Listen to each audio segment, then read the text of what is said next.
Hello friends and students, आज हम देखेंगे। पिछले वीडियो में हमने देखा था कि पर्सनल डिस्पोजेबल इनकम क्या है। आज हम देखेंगे difference between personal income and personal disposable income, यानी पर्सनल इनकम के बारे में भी हम लोगों ने वीडियो में देखा पिछले वीडियो में, और पर्सनल डिस्पोजेबल इनकम के बारे में भी देखा। आज हम देखेंगे दोनों में डिफरेंस क्या है।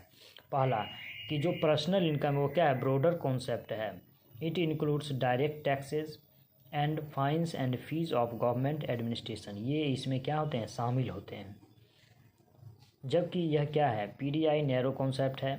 ये क्योंकि does not include both direct tax and miscellaneous government receipts, यानी ये दोनों क्या होते हैं, इसमें शामिल नहीं होते। कौन कौन नहीं, डायरेक्ट टैक्स, ये डायरेक्ट टैक्स नहीं शामिल होते हैं, ना ही गवर्नमेंट मिसलेनियस गवर्नमेंट रिसिप्ट्स।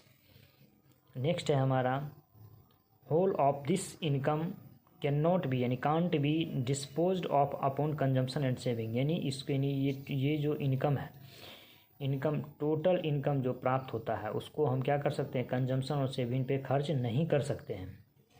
जब it can be disposed of upon consumption expenditure and saving, यानी उपभोग, व्यय और बचत में इसको हम खर्च कर सकते हैं। पीडीआई को, पर्सनल डिस्पोजेबल इनकम को। Personal income it includes direct tax, income tax, wealth tax, etc. ये सभी क्या होते हैं, पर्सनल इनकम में शामिल होते हैं। Direct tax like income tax, wealth tax. जबकि इसमें it does not include such taxes, यानी इसमें डायरेक्ट टैक्सेस शामिल नहीं होते। यदि हम जानना चाहें शॉर्ट में, तो पर्सनल इनकम में डायरेक्ट टैक्स शामिल होते हैं, पीआई में direct tax plus fine and fees of government administration.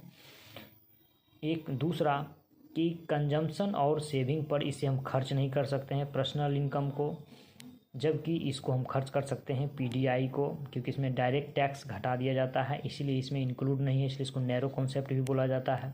Direct taxes and miscellaneous government receipts. ठीक है, इस तरह हमारा ये टॉपिक आज लास्ट हुआ।